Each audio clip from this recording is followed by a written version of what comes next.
Assalamualaikum warahmatullahi wabarakatuh. Jamaah ma'asyiral muslimin rahimakumullah. Saya atas nama Kepala SDIT Baitul Halim Tambun Selatan Kabupaten Bekasi mengucapkan selamat menunaikan ibadah puasa di bulan Ramadan tahun ini 1445 Hijriah. Untuk kajian Ramadan pada kali ini, tema yang akan saya bawakan adalah tentang zakat fitrah.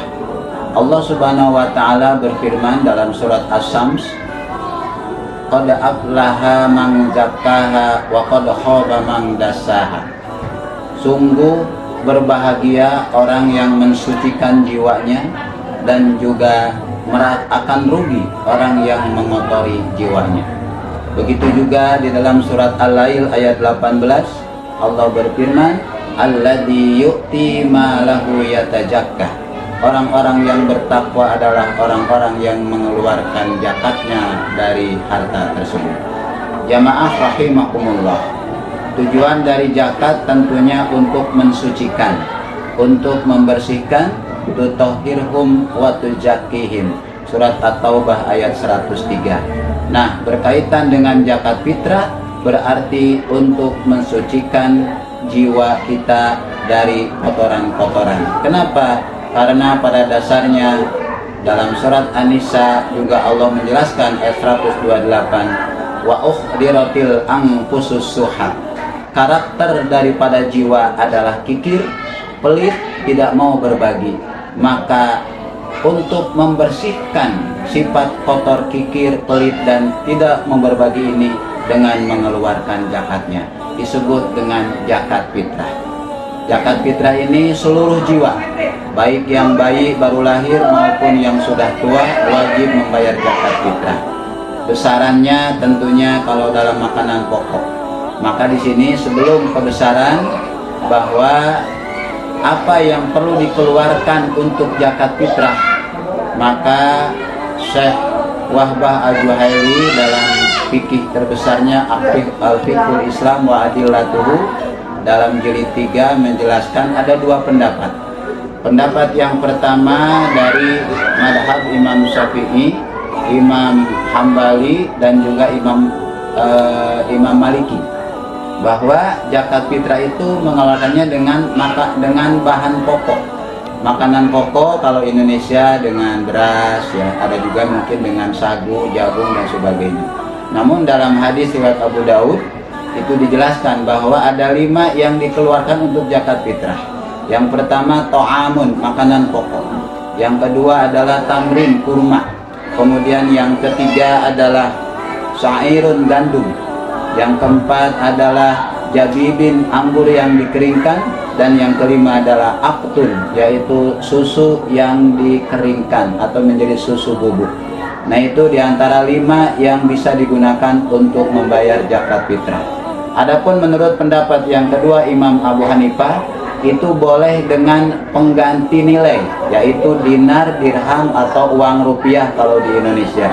Pendapat beliau Abu Hanifah juga dalam hadis Nabi dikatakan bahwa cukupkanlah mereka fakir miskin dari meminta-minta di hari raya. Maka kalimat cukupkanlah dari meminta-minta ini bisa ditafsirkan sebagai bisa berupa uang, mereka harus dicukupkan. Maka dari itu Badan Amil Zakat Nasional maupun daerah sudah membuat rilis nilai daripada zakat fitrah sesuai dengan nilai beras itu sendiri. Ada yang 25.000, ada yang 30.000, ada yang 40.000. Itu tergantung besaran nilai beras di masing-masing daerah, terutama di Jawa Barat. Nah, oleh karena itu dalam membayar zakat fitrah nanti silahkan mau pakai beras dengan ukurannya 2,5 kg atau 3, liter, atau dinilai uangkan sesuai dengan kemampuan dan standarisasi daerah masing-masing. Ini nanti akan disebarkan oleh Badan Amil Zakat Nasional maupun Badan Amil Zakat daerah itu sendiri. Pak jamaah ma'asyiral muslimin rahimakumullah, itulah diantara ketentuan tentang zakat fitrah. Yang pasti siapa yang zakat fitrah adalah orang yang bisa hidup di 2 bulan, yaitu Ramadan dan bulan Syawal. Makanya bayi yang lahir setelah malam takbir maghrib berarti tidak wajib zakat fitrah. Tetapi bayi yang lahir sebelum malam takbir, sebelum maghrib, kemudian juga hidup setelah maghrib malam takbiran, berarti wajib zakat fitrah. Adapun yang meninggal sebelum malam takbir itu tidak wajib zakat fitrah. Makanya kapan mengeluarkan zakat fitrah ini juga ada 3 pendapat. Menurut Imam Malik dan juga Imam Hambal, 1 sampai 2 hari sebelum Idul Fitri itu wajibnya paling afdal. Adapun menurut Imam Syafi'i boleh dari sejak tanggal 1 Ramadan. Dan adapun menurut Imam Hanafi itu boleh sebelum Ramadan sudah dikeluarkan.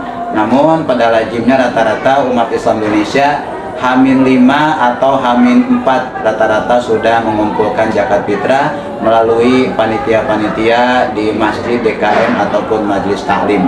Ada juga beberapa daerah membayar zakat fitrah di malam takbiran langsung ke fakir miskin yang ada di kampung tersebut.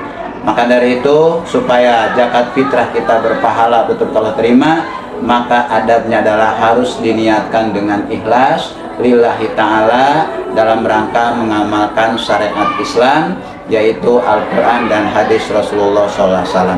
Semoga dengan zakat fitrah kita, jiwa kita menjadi suci dan kita mempunyai karakter peduli kepada sesama, sehingga kita mempunyai kekuatan sosial yang kuat, yaitu berjamaah baik dalam ibadah maupun dalam bersosial masyarakat.